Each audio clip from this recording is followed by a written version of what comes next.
D3 news కి స్వాగతం. సామాన్యుడి ధైర్యంపై మీ స్వరం మీ హక్కు.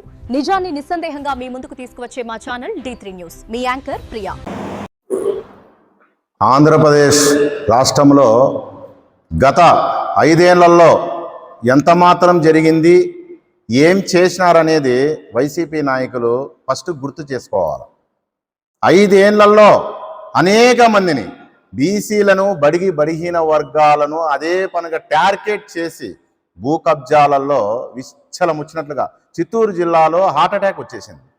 ఈ అధికారులు ఈ రామచందర్ రెడ్డి ఇలాకాలలోనే బీసీలు సైకిల్ కట్టుకొని జెండాలు కట్టుకొని తెలుగుదేశం పార్టీవి తిరుగుతుంటే బెదిరించి చెప్పులతో కొట్టి తిప్పలాడిచిన రోజు ఇదే రామచందర్ రెడ్డి ఎక్కడ పోయినాడు? ఈరోజు సభలు పెట్టి మీటింగ్లు పెట్టి మాట్లాడుతున్న వైసీపీ నాయకులకి అందరికీ నేను ఇదే అడుగుతున్నాను. మీరు బీసీలకు గతంలో 19 నుంచి 24 వరకు ఎంత మాత్రం మీరు ఫండ్ ఇచ్చినారు, ఎంత మాత్రం వాళ్ళకి న్యాయం చేసినారు, ఏ విధమైన నామినేట్ పోస్ట్లో కూడా వాళ్ళకి ఎంత శాతం ఇచ్చినారని చెప్పేసి నేను ఈరోజు సూటిగా అడుగుతున్నా.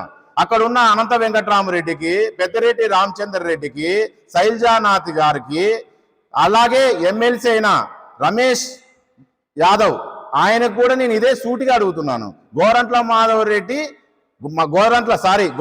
మాధవ్ గారు ఎంపీ, మాజీ ఎంపీ గారు ఈరోజు మాట్లాడుతున్నారు ఇదే అనంతపూర్ సభలో. ఏ మాత్రం బీసీలకు మీరు న్యాయం చేశారనేసి ఈరోజు నేను సవాల్ ఇసురుతున్నా. మీరు ఏమైనా రాగలరా?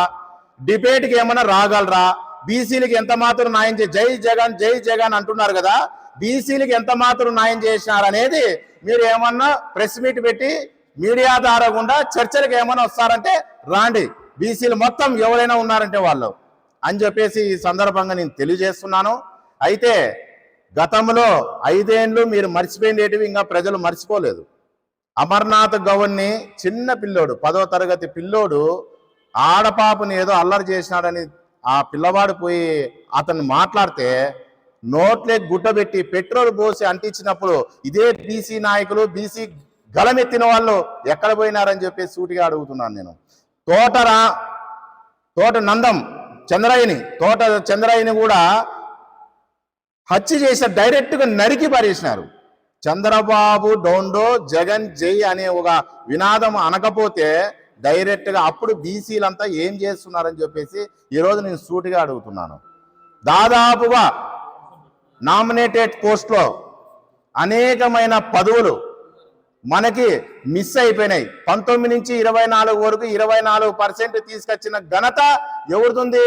జగన్మోహన్ రెడ్డిది ఉంది. అంతకుముందు 19 నుంచి 19లో మీరు చేసిన విధానాలు ఆ రోజుల్లో ఎన్టీ రామారావు అయితేనేమి, నారా చంద్రబాబు నాయుడు అయితేనేమి దాదాపుగా 34%తో బీసీలకి నామినేట్ పోస్టులు అయితేనేమి, రిజర్వేషన్ ప్రకారం అయితేనేమి అనేక పదవులు వచ్చినాయి. దాదాపుగా 19,000 పోస్టులు మిస్ అయిపోయినాయి. ఇప్పుడు బీసీలు గలమని ఎత్తిన నాయకులంతా ఏమైనారు ఆ రోజు మాట్లాడేదానికి? ఆ రోజు కనపడలేదా బీసీలు? ఈరోజు ఓడిపోయినప్పుడు కనపడినారా బీసీలు? ఒక తూరి సిగ్గు ఉండాలా. గతంలో మనం ఏం చేసినాము, ఈరోజు ఏం మాట్లాడుతున్నాం అనేది మాట్లాడేదానికన్నా బుద్ధి ఉండాలా. ఈరోజు బీసీలు అని వచ్చినారే, ఆడ ముందర సీట్లో ఒక్కరన్నా బీసీలు ఉన్నారా? ఒక్కరన్నా మాట్లాడుతున్నారా? బీసీలకు మాట ఇస్తున్నారా మైకుల మీద? ఇప్పుడు కూడా వైసీపీ ప్రభుత్వంలో అగ్రవర్ణాలదే రాజ్యం వెళుతుందని చెప్పేసి ఈ సందర్భంగా మీడియా ద్వారా గుండా నేను హెచ్చరిస్తున్నాను. మీరు ఒకటే గుర్తుపెట్టుకోండి, ఎన్ని మాట్లాడినా ఎన్ని చేసినా ఒక పక్క దళితులు, ఒక పక్క బీసీలు, మైనార్టీలు ఎంత అట్టడుగున మీరు తొక్కేసినారనేది గత రోజుల్లో ఆ ప్రజలు మీరు చూపించినారు కూడా. మీ ప్రతాపం ఏందనేది కూడా మీరు చూపించినారు. సుధాకర్ ఆయన మాస్క్ అడిగిన దానికి నడి రోడ్లో అతన్ని హత్య చేసి పడేసినారు, మెంటల్ అని సృష్టించినారు. దళితులకు న్యాయం జరగలేదు, బీసీలకు న్యాయం జరగలేదు, మైనార్టీలకు కూడా న్యాయం జరగలేదు. అప్పుడు ఏమైనా ఈ గొంతులు, ఈ బీసీ గలం ఏమైంది? ఆ రోజుల్లో ఎందుకు మాట్లాడలేకపోయినారు? ఈరోజు కపట ప్రేమ చూపిస్తున్నారా? బీసీలకి మేలు చేసే బాధ్యరతంగా నారా చంద్రబాబు నాయుడు ప్రభుత్వంతోనే అవుతుందని చెప్పేసి ఈరోజు నేను సందర్భంగా గెలుస్తున్నాను. ఎందుకంటే మీరు చూసుకోండి, తెలుగుదేశం పార్టీలో రాష్ట్ర అధ్యక్షుడిగా ఎవరున్నారు? ఒక బీసీ ఉన్నాడు. జోనల్ 5 కమిటీలో ఎవరున్నారు? బీసీలు ఉన్నారు. పొలిట్ బ్యూరోలో ఎవరున్నారు? బీసీలు ఉన్నారు. ఈరోజు మేము రాష్ట్ర కమిటీలో విడుదల చేసినాం. బీసీలకు ప్రాధాన్యత ఇచ్చినారా లేకపోతే అగ్రవర్ణాలకు ప్రాధాన్యత ఇచ్చినారా వద్దు చెక్ చేసుకోండి. కానీ మీ కమిటీలో ఈరోజు మీరు వద్దు సవాల్కి వస్తారా?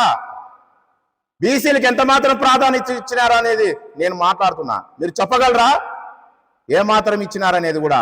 ఈరోజు నీ సూటి ఒక పార్టీ పదవుల్లో కూడా మీరు బీసీలకు న్యాయం చేయకోకుండా వాళ్ళు రేపొద్దున మీరు న్యాయం చేస్తారని చెప్పి ఈరోజు మేము నమ్మమంటావా? నమ్మి ముందుకు పొమ్మంటావా? ఒక్కటన్నా పర్యటేషన్ 56 పర్యటేషన్లో కనీసం 100 కోట్లు కాదు కదా, 10 కోట్లు కాదు కదా, ₹1 కోటి ప్రజలకు ఏమైనా సాయం చేసినది ఏమైనా ఉందా? సబ్సిడీల ద్వారా గుండా ఈరోజు బుద్ధి లేకోకుండా మాట్లాడుతున్నారు అనంతపూర్ వేదికగా. జగన్మోహన్ రెడ్డి గారు వైసీపీ నాయకులకి ఇదే నేను చెప్తున్నాను, తెలియజేస్తున్నాను కూడా. మీరు ఎన్ని కపట నాటకాలు ఎంత ఏడిచినా ఎంత చేసినా బీసీలు ప్రజలు చాలా అప్రమత్తంగా ఉన్నారు. ఒక్క ఛాన్స్ అని చెప్పి నీకు ఏదో ముఖ్యమంత్రిని చేసినారు తప్పితే, మోసకపోయి ముఖ్యమంత్రిగా చేసినారు తప్పితే నువ్వు ఏదో ఉద్ధరిస్తావని కాదు, ఏదో చేస్తావనేది కాదు, ఏదో పొడుస్తావనేది నిన్ను సీఎంగా చేయలేదని చెప్పేసి మీడియా ద్వారా కూడా తెలియజేస్తున్నాను. అయితే ఎవరైనా సరే గత 19 నుంచి 24 వరకు బీసీలకి ఎంత మాత్రం మేలు చేసినారో, 14 నుంచి 19 వరకు ఎంత మాత్రము ఇదయిందో మా ప్రభుత్వంలో అయ్యిందా, మీ ప్రభుత్వంలో అయ్యిందా, తెలుగుదేశం పార్టీతో అయ్యిందా లేకపోతే వైసీపీతో పార్టీతో బీసీలకు మేలు అయిందా అనేది ఈరోజు నేను చర్చకు పిలుపునిస్తున్నాను. ఎవరైనా సరే వైసీపీ నాయకులు చర్చకి నేను ఇదే సవాల్, వస్తారా రాండి, ఇదే నేను తెలియజేస్తున్నా అని చెప్పేసి హెచ్చరిస్తున్నాను.